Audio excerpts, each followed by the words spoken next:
UPA ছাড়ার কথা ঘোষণা জোটের দ্বিতীয় বৃহত্তম শরিকের, অস্বস্তিতে কেন্দ্র। কিন্তু ১৯ জন লোকসভার সদস্য বিশিষ্ট তৃণমূল জোট ছাড়ার সিদ্ধান্ত নেওয়ায় কি সংকটে পড়ল কেন্দ্র? অস্তিত্ব বিপন্ন হয়ে পড়ল কি মনমোহন সিংহ সরকারের? মমতা বলছেন সরকার ৩ মাস চলবে না ৬ মাস চলবে তিনি জানেন না। এই গভর্নমেন্ট হয়তো আমরা চলে যাওয়ার পরে কখনো কখনো কাউকে ধরে হয়তো ৩ মাস থাকতেও পারে, ৬ মাস থাকতেও পারে, তাতে আমার কোনো যায় আসে না। বিরুদ্ধে আমরা ভোট দেবো সুযোগ পেলেই পার্লামেন্টে।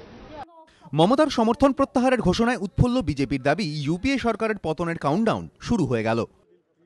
The party has elected to withdraw support from the UPA, and all the ministers belonging to Trinamool Congress would submit their resignation on Friday to the Honorable Prime Minister. I think the beginning of the downfall of the UPA government has started. কিন্তু অঙ্ক বলছে এই মুহূর্তে সরকারের পতনের সম্ভাবনা নেই বললেই চলে। ইউপিএ নিজের কাছে ম্যাজিক ফিগার ২৭১ না থাকলেও বাইরে থেকে সমর্থনকারী সমাজবাদী পার্টি ও বহুজন সমাজ পার্টিকে সঙ্গে নিয়ে আপাতত স্বস্তিতেই রয়েছেন মনমোহন। পরিসংখ্যান বলছে তৃণমূল ছাড়া ইউপিএর ২৫৬ জন সাংসদ রয়েছেন। বাইরে থেকে সমর্থনকারী সমাজবাদী পার্টির ২২ জন সাংসদ যুক্ত হওয়ায় সংখ্যাটা পৌঁছয় ২৭৮-এ। এর সঙ্গে বহুজন সমাজ পার্টির ২১ জন যুক্ত হয়ে হবে ২৯৯। এর সঙ্গে লালু প্রসাদ যাদবের ৪ জন সাংসদ যুক্ত হওয়ার পর সংখ্যাটা পৌঁছয় ৩০৩-এ। জেডিএস এর ৩ জন যুক্ত হয়ে মনমোহনের মোট শক্তি দাঁড়াচ্ছে ৩০৬। অর্থাৎ তৃণমূলের সমর্থন প্রত্যাহারের ঘোষণার পরও আপাতত মনমোহন সরকারের সংকটে পড়ার কোনো সম্ভাবনা নেই। जहां तक समाजवादी पार्टी का प्रश्न है, समाजवादी पार्टी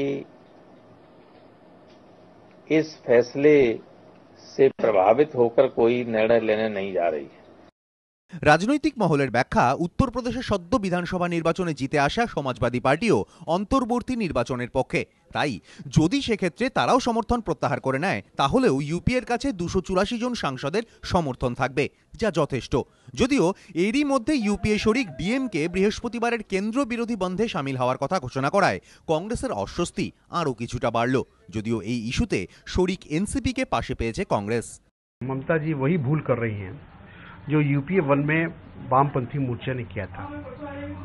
जब उस वक्त न्यूक्लियर डील की बात हुई थी और उन्होंने उसका विरोध किया था और फिर उन्होंने अपना समर्थन वापस लिया, तो दुनिया ने देखा, देश ने देखा कि उसकी कीमत उनको चुकानी पड़ी थी, राजनीतिक कीमत चुकानी पड़ी थी।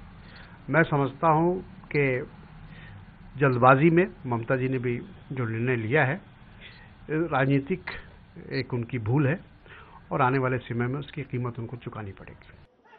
তবে রাজনীতিতে স্থায়ী বলে কিছু হয় না, পট পরিবর্তন প্রতি মুহূর্তে হতে পারে। তাই আগামী দিনে জাতীয় রাজনীতি আরও নাটকীয় হওয়ার সম্ভাবনাই দেখছে ওয়াকিবহাল মহল।